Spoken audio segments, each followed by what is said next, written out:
Okay, good morning and welcome. We're getting to the close now of this quarter of duality. We come to the 16th face, and we come to the goddess Minerva. I guess the earliest expression of it would be without the E. That would be Minerva, and it's rooted in the Etruscan people, very mysterious tribe, in fact, a tribe that dominated basically what today is called Tuscany in northern Italy, and a tribe that actually just literally disappeared, and not really much is understood about that. They were certainly overwhelmed by other tribes. Their art has survived and things like that. And certainly they were a part of the bedrock or the foundation of what would emerge ultimately as Roman society. Minerva is interesting because this is, in the classic sense, this is a very odd goddess. You can tell that she's an amalgamum. In other words, this is not a pure derivation from the original Etruscan, because we don't really know what that is. This is the way in which she was adopted to the conquering mythology, the conquering Roman mythology. She ended up being ranked very, very high. So she was obviously a very powerful goddess within the context of the Etruscans themselves, because eventually she would be placed at the same level as Jupiter, Juno, in other words, placed at the top of the hierarchy and have her temples in the most distinguished places. In a sense, there was a kind of morphing with the Greek Athena, particularly in the typical virgin birth story that goes with Minerva, which I think is cute. Jupiter had a headache, which I think is wonderful.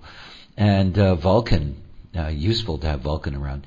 Vulcan came and opened up Jupiter's head. How this is done, by the way, is not described. Nonetheless, it's interesting. Vulcan opened up Jupiter's head, and out of Jupiter's head came Minerva. Now there is some confusion because it's a name that has a similar root to what we would call mind, and this mythology of Minerva being pulled out of Jupiter's head by Vulcan really gives her the status of being this great font of wisdom. And she was worshipped in that sense, not simply as a wisdom goddess, because she could be quite forceful, but basically what she represents, and what we're going to be looking at here, is that the triumph of duality is the preparation of the young for the future. I mean, this is the triumph of duality, or what we would understand as the bedrock of the tribal reality that ultimately became, our civilizations. All of this is based on training. And when one looks at Minerva, and again, as always in this context, you have to see that I'm just selecting a deity that, from my perspective, best suits an understanding of this. We have layers and layers of deities on the planet from different cultures, and it's often difficult to hone them in on a specialty, if you will. There's many goddesses, for example, that carry many of the qualities of this, many gods that carry the quality of this. But here is the best example of it, in the sense that she was honored two ways. She was honored as a wisdom goddess, and at the same time she was honored as a guild goddess, a crafts goddess. Basically she was the one who understood everything, in a sense. And she was the one that was able to provide the inspiration for the skills that would become crafts, for the trades that would emerge. And she was worshipped in that sense, or honored in that sense, as a patron of that. All of it is about developing the tribe and developing the potential of the tribe. So with Minerva, we enter into a deeply tribal process. You can see that in the combination of the 50, the 32, and the 44. In other words, we are looking at a face structure in which, 3 of the 4 gates are tribal gates, and are very powerful tribal gates, all on the splenic side. So we have a very specific tribal emphasis, if you will, that is being placed here. What I want to begin with is, these are not necessarily keynotes that, I don't know how to quite phrase that. That is, these are very much keynotes that are structured, rooted in what this face is about, if I can put it that way. That is, we're dealing with the training of the young. The training of the young. And the theme of this training of the young, is a binary or juxtaposed theme that arises out of the relationship between the 32 and the 44. Now I'll get to the fact that these are different acids. But it's very important to understand that this is where this whole theme of this Godhead is rooted. And of course what it's rooted in is the survival of the tribe. The 32nd gate is a gate that is responsible for the training of the next generation. And it is the root of this process. In other words, here is the place where, the deepest influence of Minerva in this particular quarter, this is where her deepest influence is going to be felt. It is, it's the yin-yin standing on top that's actually going to bring that in the end, but it's something to understand that this is where it all begins. It begins with an imperative within us, tribally, to train the young. And of course what we know about the 44 is that the 44 is in essence the personnel manager. It is in essence the manipulator of the tribal destiny. And the tribal destiny is always operating through this system.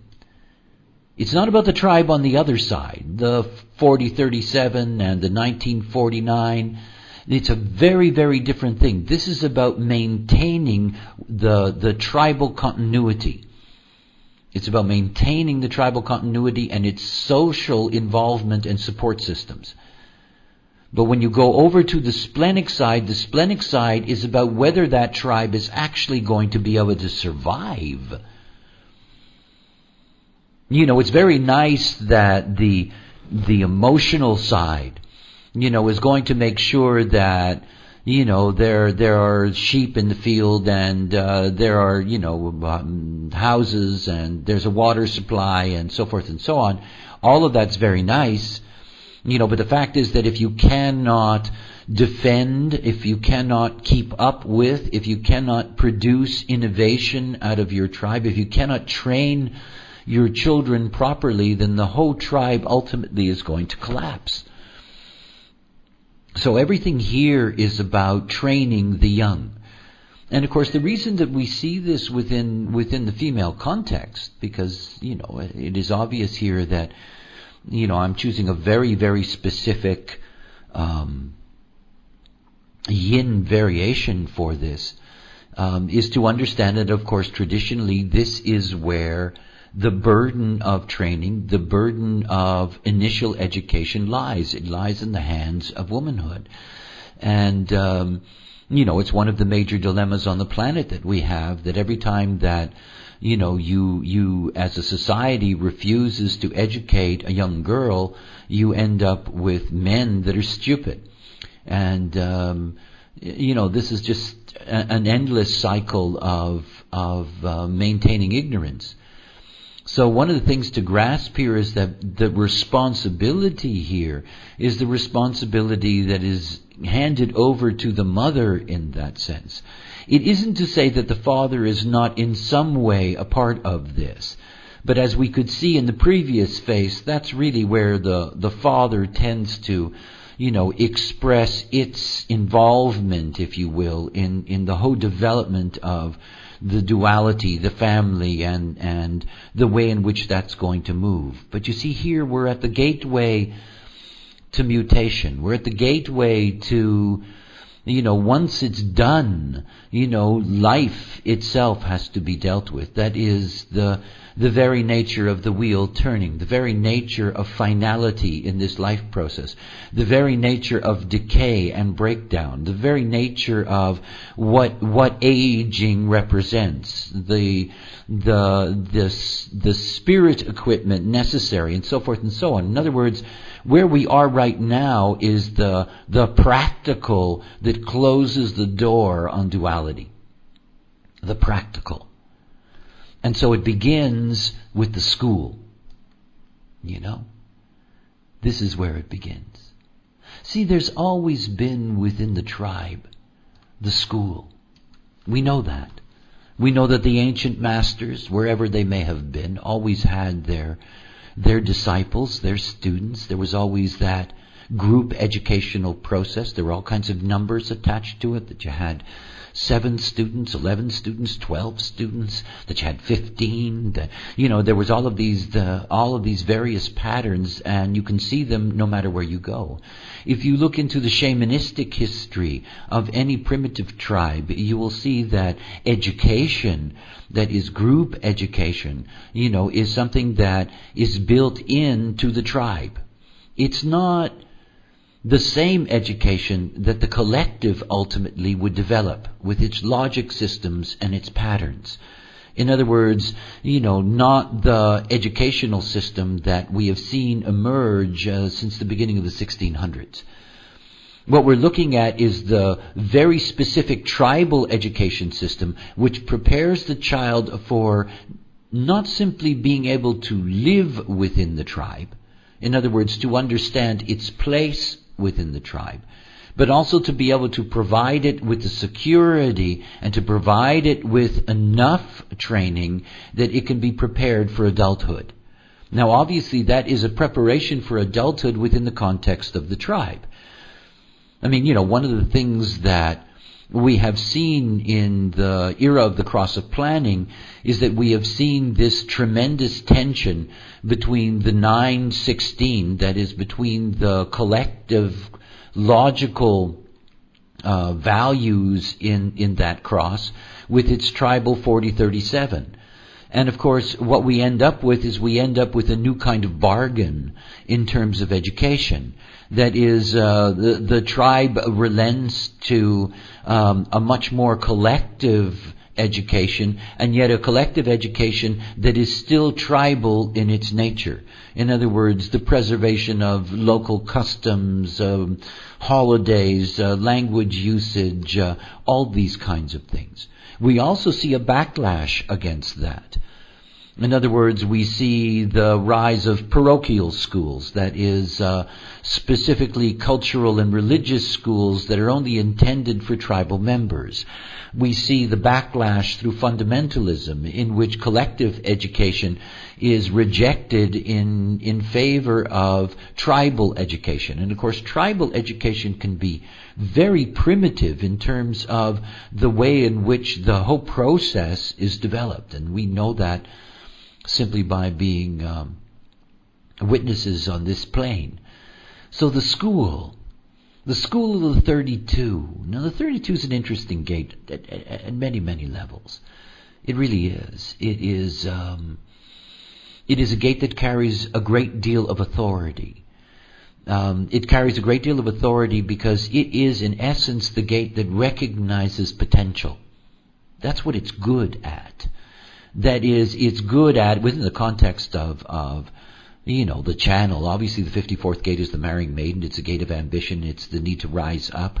It is built into the tribe that the tribe is inherently ambitious.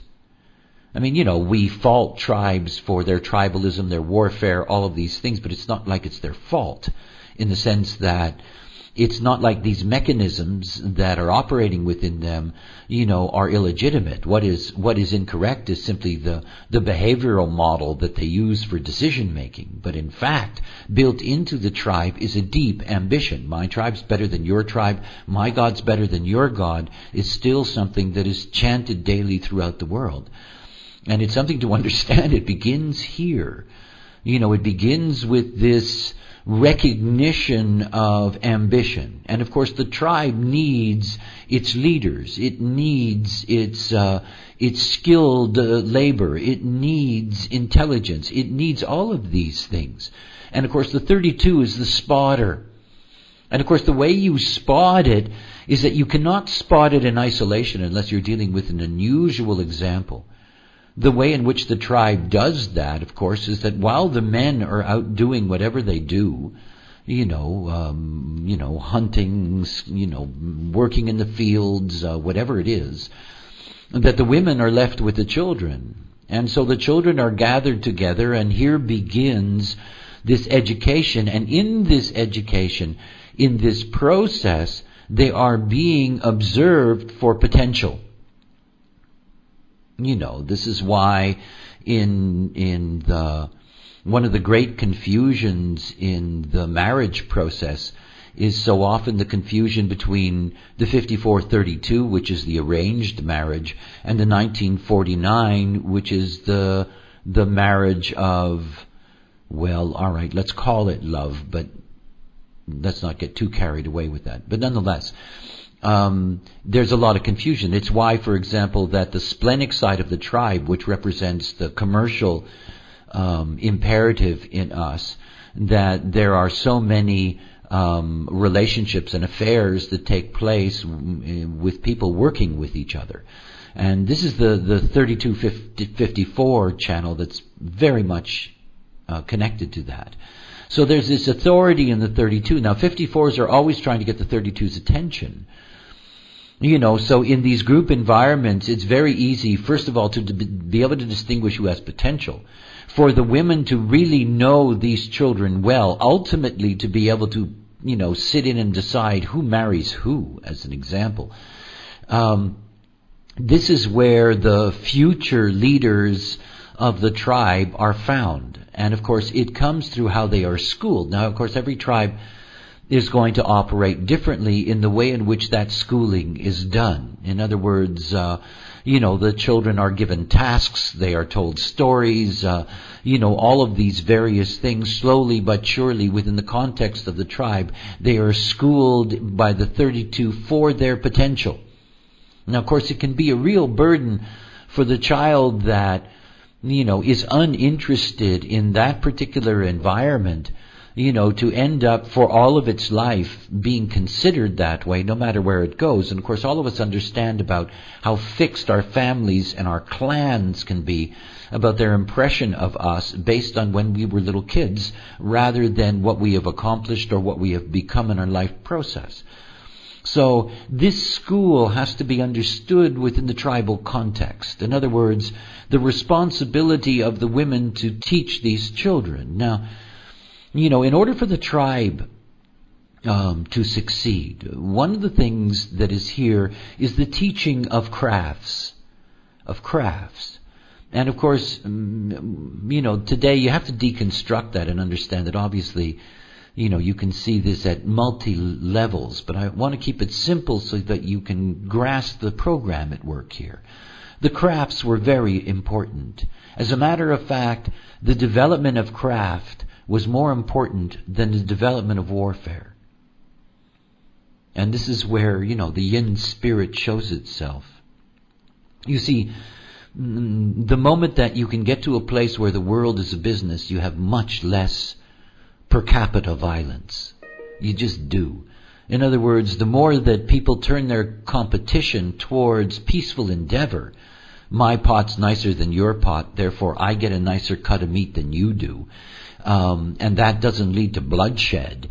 This is something that is very important. And so one of the things to grasp about the school is that it's not a warrior's school at all. Now that's something very interesting to see. I mean, even though, it has the roots of preparing the young warrior. I mean, Minerva was famous for her armor, and she was deeply respected by the army for her organizing capacities. But I mean, the thing to really grasp is that, here what you have is the molding of any future generation. And the responsibility in that sense that goes with that 32nd gate. And what is interesting here is that we need to look at these unusual binaries and juxtapositions. And what I mean by that is that we're dealing with, for example, here we're dealing with asparagine acid. And again here we see the asparagine acid. Okay, so here, we're dealing with this commonality. And in dealing with this commonality, there is obviously going to be a special relationship that is there in the continuity of the chemistry between the 38th gate and the 28th gate. And you can see here that the 28th gate has an unusual keynote. That is the keynote, the way. I could have just as easily said, well, okay, let's call it the purpose, because basically that's what the 28th gate is all about. The 28th gate is about the realization deep within us as an imperative that to just survive is not enough. I mean, the greatest work that the 28th gate does is what it does to integration. In other words, if you have somebody who is integration, who has, like me, for example, the 201057, the moment that there is a 28th gate in my aura, my integration stops being selfish and blind and pays attention to somebody else. It's forced to. The 28th gate has a tremendous power in that sense. It has this, it has this power to point us towards the need that we all need something more than just survival. More than just survival. Now we know the 28th gate is the fear of death. And obviously as we approach the edge of duality, we begin to enter into a quarter in which death, though it isn't it isn't shining its dark light everywhere, it's certainly in the shadow for the whole quarter, because it's the end of the movie, it's the end of the wheel, it's the closing of the drama. So here you have a portent of it. In other words, that when you're looking at the school, you can never separate the school from the way. The mothers don't just teach the children the crafts that will allow them to develop the products that the tribe will need, that in some of those children there will be special gifts, that those gifts can ultimately turn into a career that saves them the hardships of the field or hunting or being a warrior or whatever the case may be. But the mothers also imbue into their children the purpose. And they do this through the expression of traditional stories. That is, it can be ancestor stories, it could be mythology, it could be their gods, it could be the story of what is expected of humankind. It is, it is a romancing. It's a romancing in that sense. And so the school can never be separated from, propaganda, if I can be blunt, a necessary ingredient. And one of the things that's interesting is that when you see the 28 in this context, and you see the 28-32 together, both as these asparagine acids, the 28 and the 32 have a stark, fascinating connection to each other. They both carry with them deeply, deeply, deeply depressing activations. There is, there's deep, deep depression as a potential in both of them. Both of them have extremely difficult 6 lines. The 28-6, the Blaze of Glory line, the 32-6. I mean, these are very difficult lines. They are lines that, when I say very difficult, I only mean that in the context that they're difficult for the not-self and often are overwhelming. So there is this potential, this very, very depressing potential that is part of this acid. And it is one of the things to understand about the ironies of the tribe. That as much as the tribe would like to be able to train their young to be locked to the purpose of the tribe and honor the tribe's this and that, there is an underlying depression that will drive members of the tribe to break out. To break out. Oh, if you don't have that, tribes die. See, look, if a tribe is not going to succeed by war to replenish its gene pool, then it must succeed through bonds. It must. And it's not like every day do you have one tribe in one valley and the tribe in the other valley. They tend to be very suspicious of each other. This blending. Normally what happens is that you have members of the tribe that in carrying the 28 and the 32, this energy is that they are schooled in the way and leave it. And leave it. The 28th gate is the gate of the risk taker, after all. And the 32nd gate duration, the only thing, that one can rely on is the fact that things change. So as much as the school and the way, is an attempt by the tribe to educate and hold on to its own, built into it, because it's necessary, is a release factor in which not all those that are schooled in that way will stay to that way. And eventually, of course, there's all this cross-fertilization that takes place. These wanderers out of one tribe, that end up entering into the life of another and bringing with them new genetic material that replenishes the genetic pool and maintains the viability of the tribe. What we get to see in the 3228 as it is matured in that sense is that now the tribe consciously prepares its young for the outside world. The modern tribe, when, talking about any society, for example, in the West, the battle is turned the other way. You do everything in your power to prepare your child for the collective that it's going to have to deal with, and you do your very best to try to hold on, to the old school and the old way in order to give them a root of continuity to their culture and to their traditions. You see this backlash in Western Europe because Western Europe is a great place to see it. You have so many small tribes that have traditionally been part of larger nations. And you can see in this era the need in them to go back to the roots of the 3228. In other words, to go back to holding on to, not to overwhelm the collective. I mean, you only get that in fundamentalist reactions. Just simply to maintain the culture, so that you can have those special holidays where everybody dresses up in tribal costume, and there's old rituals and genuflections, and there's memories and stories to be told, and the continuity of the tribe is seen in its glory. That it's survived and it's continued. And of course, the very beauty of that is something that's also part of the 3228. So it's a very, very interesting aspect, in simply understanding the way in which the program, clever as it is, how it creates an environment to hold on to the strength of the tribe and allow it to grow, and at the same time provides a doorway out, I mean, it's the beauty of mechanics. Okay, let's go to the other side and let's go to the glutamine acid. And of course here we have these these two here.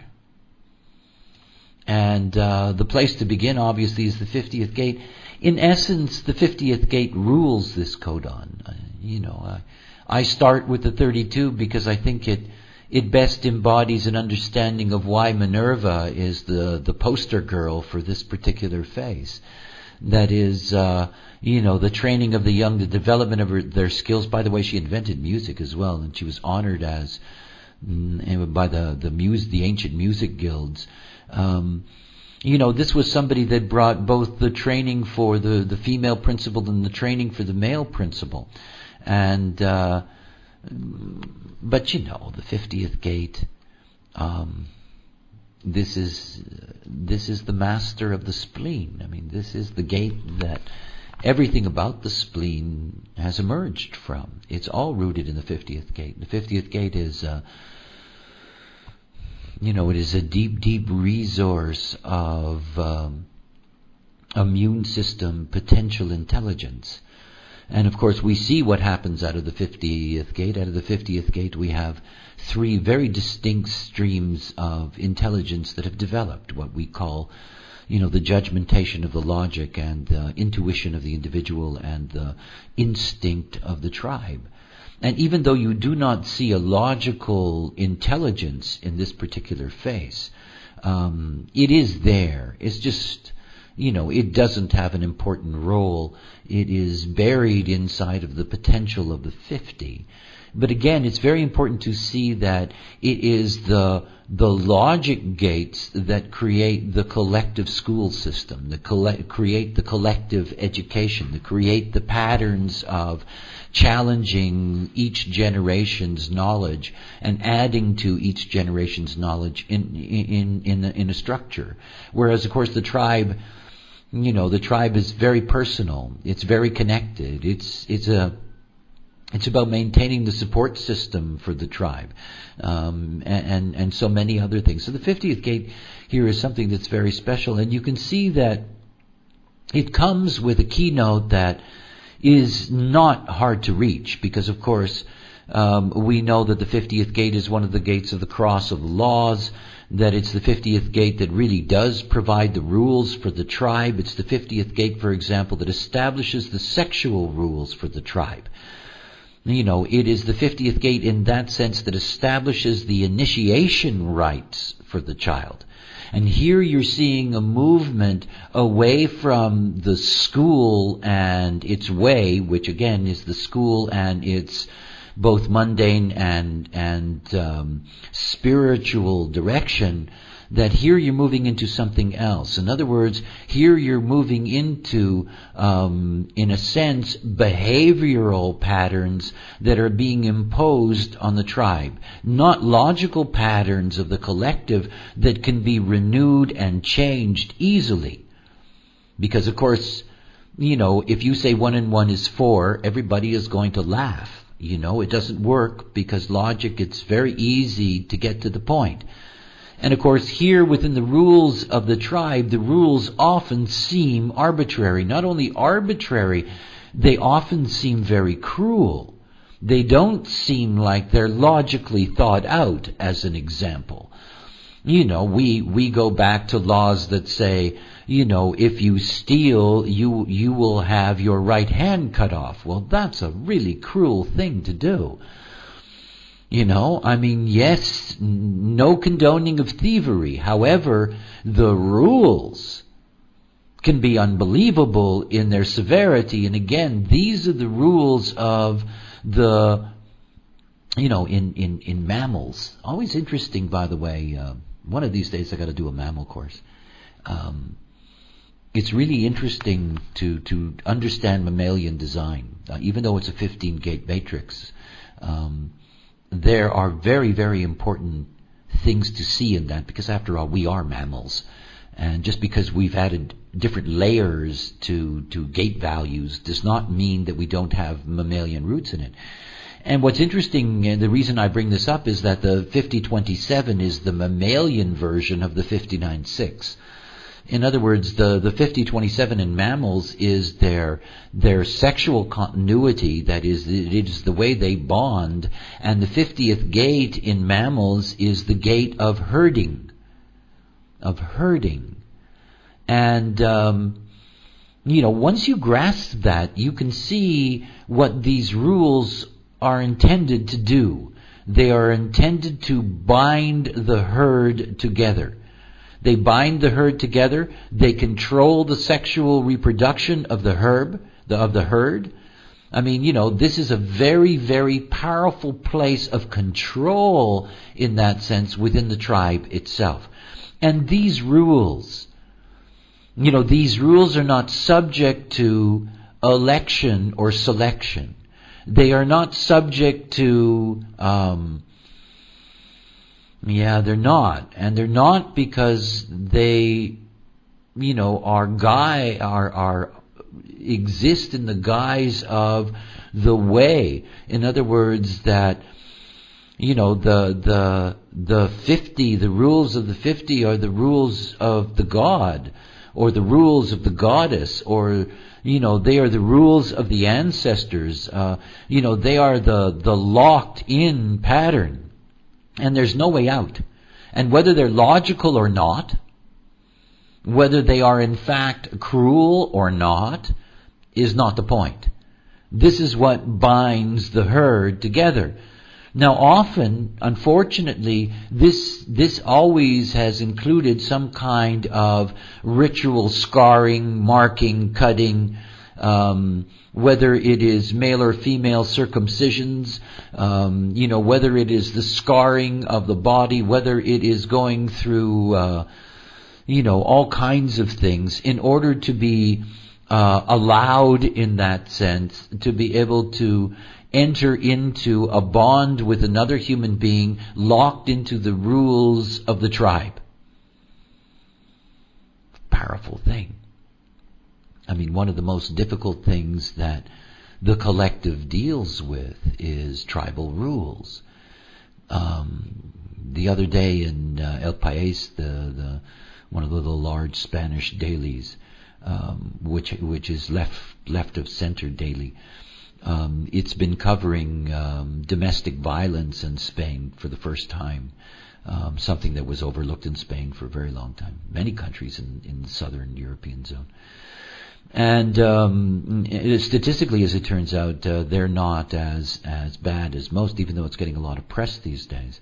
But the statistic that was in that article was amazing. That statistic said that girls between the age of 14 and 23, I guess that's not a girl anymore, but anyway, between the age of 14 and 23, that 63 or 64,000 of them are murdered every year because of the breaking of family rules, tribal rules. In other words, these are women that are killed by their men, that are killed by their fathers, that are killed by their uncles, that are killed by their relatives. That is an astonishing number. If it doesn't make you quiver, there's something wrong with you. It's an astonishing number. I mean, there's all this misplaced focus in the witch burning of, the beginning of the cross of planning. Well, we're still in the cross of planning, and they're still burning women. They're still killing them. And they're still killing them based on these rules. I mean, there was footage the other day from some village just north of Baghdad, some bizarre sect of Islam in which, they're not allowed to marry outside of their tribe. And one of these girls fell in love with some boy who wasn't part of the tribe, got caught. They caught it on film, people with their telephones. About 150 men stoning and kicking this girl to death. Unbelievable that in this day and age that you can actually see that they, and then of course then came the retaliation, from the other tribe that, took a busload of this tribe and took them all off and shot them all dead. And all of this because of a rule that nobody can challenge. Because it's God's rule. This is the power that the tribe has. This is why the tribe is in such trouble, because the root of God worship, which is the 19th gate, is under tremendous pressure and change. And, these rules of God, you cannot challenge them. You cannot. From the tribal context, there is no way that you can challenge them. If you challenge them, you are a heretic. If you challenge them, you're a heathen. If you challenge them, you deserve to die because you're disobeying not the tribe, you're disobeying God or the whatever it may be. And, I don't mean to put an ugly light on the 50, but, again, we have to see that this is personality consciousness programming from a crystal bundle. Let's keep it in context. And see that this kind of thinking is rampant in the not-self. And you can see why. You just can. You can see why. Remember, this is the immune system. This is the 50th gate saying if you don't follow God's rules, God, as he did to Sodom and Gomorrah, God is going to lash out and wipe our tribe off the face of the earth. You don't want to be responsible for bringing God's wrath down on our tribe? The guilt trip that is inherent in all of that? So this is a very, very, very powerful force. And in the same way that you can see that rules have a way, in schools have a way, rules carry a promise. A promise. The 44th gate.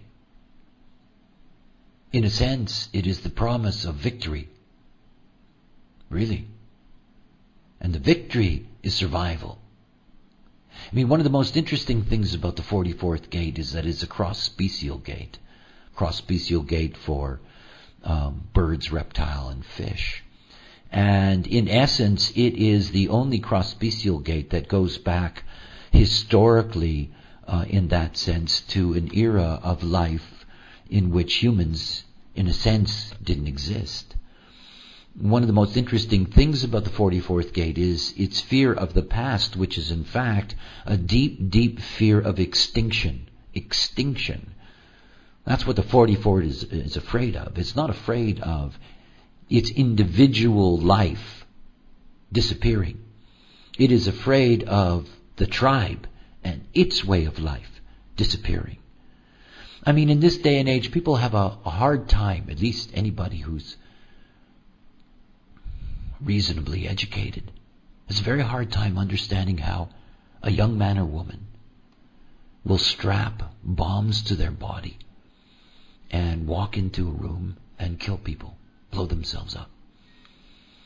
And if you want to see the I can blow myself up gate, you're looking at it. The gate of the suicide bomber. I can blow myself up. As long as the tribe will endure, I can blow myself up. Because this is all about avoiding extinction. These people are destroying our schools and our way. They're destroying our rules. They ignore them. They bring in Coca-Cola bottles and television sets and naked women and on and on and on. And I carry the promise of the future. I am the promise of the tribe. I will be its soldier, its warrior. If I must, I will sacrifice myself as long as the tribe will survive.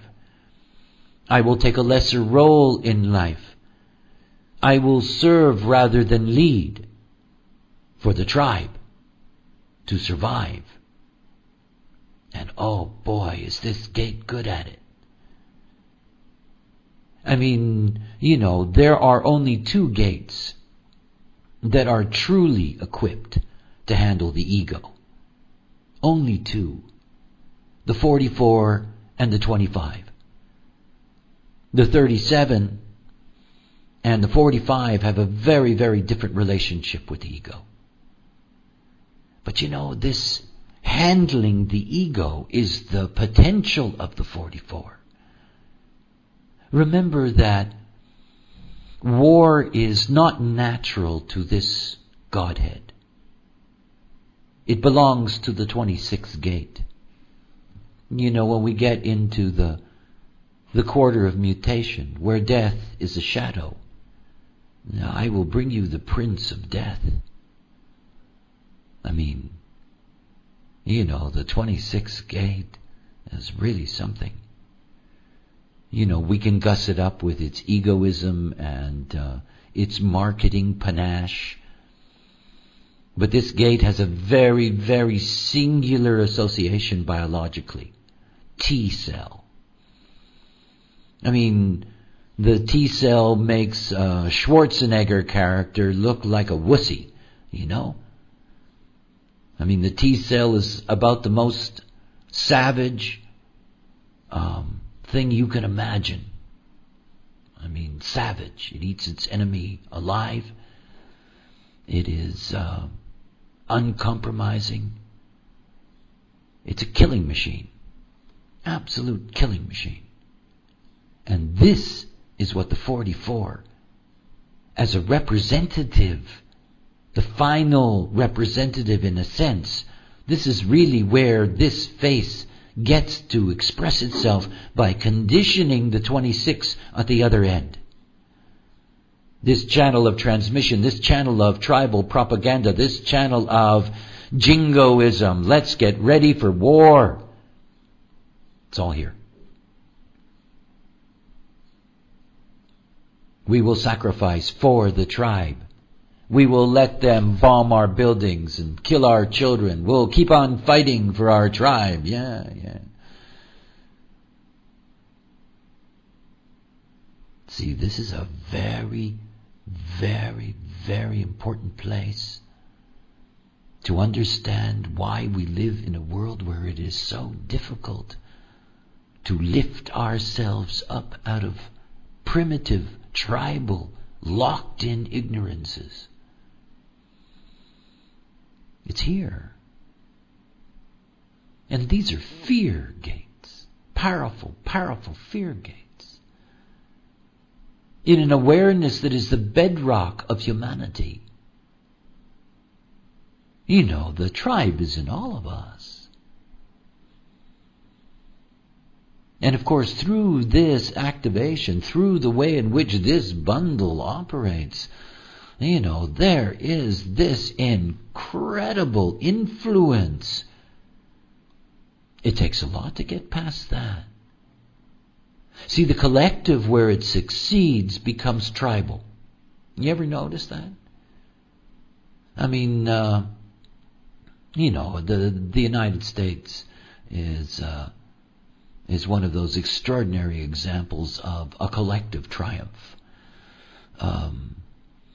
And here is this huge collective environment in which, in order to maintain the viability, you know, deconstructs down to, you know, the school rules, ways, and promises of a state, you know, of a community, of a neighborhood. You know, in other words, it always has to find a way to release these four aspects. Always. I saw that, for example, when I lived in Sedona, Arizona, which was still relatively small at that point. And, you know, it was a community that insisted on, you know, continuity, rules, this is not the way we do things, and so forth and so on, blah, blah, blah, all that stuff. And you can just see it as a breakdown of this basic rooted tribal conditioning. See, we're not going to escape the madness of the world that we live in. Unfortunately. We're not. Because, of course, it means that the not-self has to, you know, surrender, and it's not. It's not. And the fact that, you know, we can have this perspective and take this view, because it's quite a view, and see that it's there doesn't help us. It doesn't help me when I read or, see another example of the mindlessness that this old program brings. Because it's an old program. And it's an old program that, in essence, never gets updated. And that the only thing that can triumph over it is the triumph of awareness. And the triumph of awareness is the end of the not-self mind and its decision-making process and the influence of this Godhead. You see, the moment there's fear in the world, this Godhead raises her face. And all of these themes come to the surface. All of them. And then we see the world that we live in. We see the world of poverty, both intellectual and material. We see the madness of the violence in the world. And if you check it all out, it goes right back to here, because here is the place you can point your finger and say, this place is really responsible for that. You see, it was superb 2,000 years ago. And it took 80-odd thousand years just to get to that point, to have that superb application. It set the foundation for the seven-centered world. But as nine-centered beings, having inherited this, what we see is that it keeps most of our fellow species locked into a world that is unfair, cruel, blind, mean. How many girls are forced to have circumcision? My God, what a horror. For what? This is incredible what's going on out there. And again, we're living in a time of a backlash. I do want you to understand. Look at all the tribal gates. If you want something to really ponder, look at all the tribal gates. And understand that they're all being deeply affected because their glue is being taken away. The glue is God. That is the worship, the belief, that's what's being taken away. It's breaking down this thing. It's why we have a backlash. And by the way, we are personally, all of us, in a very unusual time now, with Neptune in the 49. It is, after all, in the 49th gate, the 4955, the histidine codon, where the mutation is taking place. With Neptune in the 49th gate, we have no idea what's going on there. It will be quite something when it finally emerges. Because there is a difference. Day by day, moment by moment, there is a slow breaking down of the relationship between the 49 and the 19. And so it's something to grasp about what we see as a reaction in the world and where this reaction is getting its power. Here. See, Minerva once again is becoming a very, very powerful force. She's the anti-Minerva, She's the other Minerva. She's the shadow Minerva. I mean, the first Minerva was light, in a sense. Paving the way for craft, industry, peaceful employment, rules, coordination, the success of tribal bonding, the maintaining and growing of the tribe into a force, all of that. Wonderful. But she's outlived her usefulness. And yet, the goddesses don't retire, They don't. And so we have the shadow side. And of course, in that shadow, the not-self is taken into, its survival fears. And the deepest and most primitive aspects begin to emerge. Because you see, this codon, these codons, this face, it has a history. It has a tribal memory. And in its last resort, always, it is ready to go to war. I mean, this is the place. This prepares the ground. You see, if you train your children to hate, and of course this is one of the great schools on the planet. I mean, there are hundreds of millions of children that are being trained in schools, and they're being trained to hate. They're being trained to hate by their teachers. They're being trained to hate by their parents. They're being trained to recognize who the enemy is. If you train people to hate from the time that they're very young, it's not hard to set them loose when they're old enough to die. And so interesting that when you get to the 44th gate, which is a gate that will ultimately decide whether the tribe lives in peace or not, that's the moment that you leave this quarter of duality. You leave it. You enter into mutation. And death truly is the shadow. So, as was mentioned earlier, yes, it's a very pretty picture of Minerva. Isn't she? A delightful girl. And you look at her and you think, well, yes. But she's got a real shadow.